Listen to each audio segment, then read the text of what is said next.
Hi, I'm Scott Humphrey with the World Floor Covering Association, and this is Leadership Live. And this week on the lead story, I want to continue our focus on change and kind of add on to what we talked about last week when we talked about the need to make sure the change begins with the person you see in the mirror. The change begins with you. His name was Dr. O'Neill Kane. He practiced from around 1880 to the early 1930s. But on February 15th of 1921, he did something that changed the medical field forever. See, Dr. Kane was a proponent that we use general anesthesia way too often. In fact, it was used for almost every operation. He believed that many operations could be done using a local anesthetic, and those of you that have had a major surgery remember the impact that the anesthesia can have on you. Sometimes you feel like it's harder to get over the anesthesia than it is to get over the operation itself. There were a lot of doctors at the time that agreed with Dr. Kane, but they wouldn't do so publicly because they thought it might reflect on their own practice.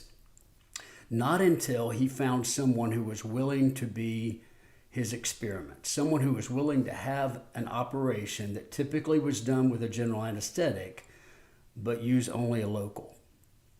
Finally, on February 15th of 1921, Dr. Kane found such a patient.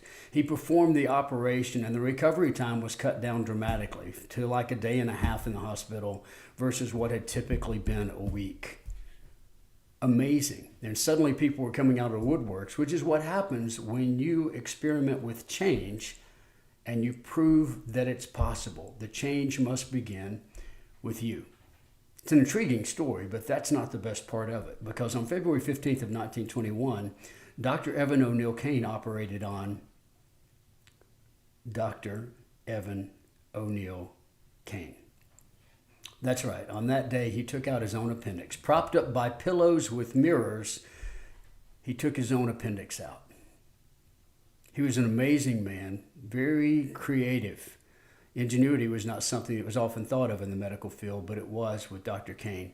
Years later, at the age of 70, they asked him why he did that. Did he not weigh the cost? Did he not realize that if something went wrong, it could impact his practice or maybe even end his life?